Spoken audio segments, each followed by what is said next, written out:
তুচ্ছ ঘটনাকে কেন্দ্র করে হত্যার শিকার প্রাইম এশিয়া বিশ্ববিদ্যালয়ের শিক্ষার্থী ও ছাত্রদল কর্মী জাহিদুল ইসলাম পারভেজ। এই ঘটনায় বনানী থানায় মামলা করেছেন পরিবারের সদস্যরা। এ সময় সুষ্ঠু বিচার দাবি করেন তারা। তার বাবা একজন প্রবাসী, বিদেশ থেকে অনেক কষ্ট করে এই বৈদেশিক মুদ্রা এদেশে পাঠাইছে শুধুমাত্র সন্তানকে মানুষ করার জন্য, কিন্তু আজকে উনি বিদেশ থেকে আমরা লাশ দেখতে পারতেছে। শুধু সিঙ্গারাপুরি নিয়ে যে আমার বাইকনাকে হত্যা করা হয়েছে এটা আমার কল্পনা আসে না। এটার সাথে আদার্স অন্য কোনো পরিকল্পনা থাকতে পারে। এদিকে পারভেজ হত্যার ঘটনায় রোববার নয়াপল্টনে সংবাদ সম্মেলন করে ছাত্রদল। এ সময় ছাত্রদল সভাপতি রাকিবুল ইসলাম রাকিব হত্যায় জড়িতদের দ্রুত আইনের আওতায় আনার দাবি জানান। এই হামলায় মেহেরাজ ইসলামের সাথে থাকা বৈষম্য বিরোধী ছাত্র আন্দোলনের বনানী থানা কমিটির যুগ্ম আহ্বায়ক সুভান নিয়াজ তুষার ও যুগ্ম সদস্য সচিব হৃদয় মিয়াজি নেতৃত্বে বনানী এলাকার বেশ কিছু উচ্ছৃঙ্খল সন্ত্রাসী জড়িত ছিল।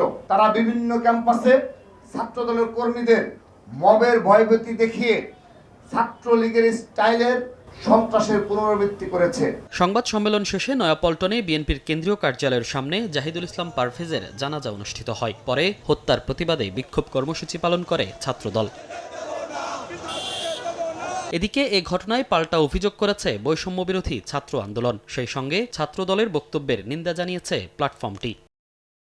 পুলিশ জানায় ঘটনার সিসিটিভি ফুটেজ দেখে অপরাধীদের গ্রেফতারের চেষ্টা চলছে। মামলা প্রক্রিয়াধীন আছে আর আমাদের তদন্ত অব্যাহত আছে ও আসামির গ্রেপ্তারের চেষ্টা অব্যাহত আছে। আমার থানা থেকে 2টা টিম কাজ করছে আসামি গ্রেপ্তারের জন্য।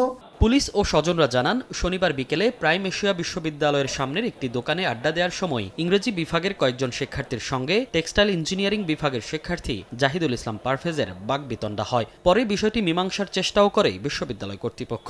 তবে এর কিছুক্ষণ পর বহিরাগতদের নিয়ে পারভেজের উপর চড়াও হয় ইংরেজি বিভাগের শিক্ষার্থীরা। এ সময় ছুরিকাঘাতে গুরুতর আহত হলে হাসপাতালে নেয়ার পথেই মারা যান পারভেজ। মনির হোসাইন, সময় সংবাদ, ঢাকা।